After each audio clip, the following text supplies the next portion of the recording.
ब्रेकनंतर आपलं स्वागत। मुंबईच्या पदवीदान सभागृहात दुपारी 2 वाजता तनिष्का स्त्री प्रतिष्ठा अभियानाला सुरुवात होणार आहे। महिला सक्षमीकरण आणि संरक्षणासंदर्भात एक परिषद होणार आहे। या कार्यक्रमाची जय्यत तयारी सध्या सुरू आहे। एकंदरीतच या गोष्टीचा आढावा घेतला आमच्या रिपोर्टर प्रणाली मोरे यांनी।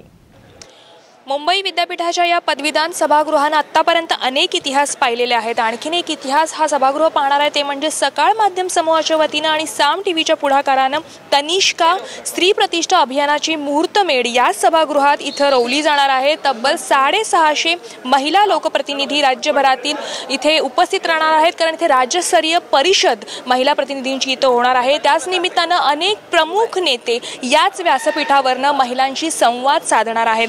महिलांना अधिक सक्षम करणारा, अधिक बळ देणारा असा उद्देश या अभियानाचा असणार आहे।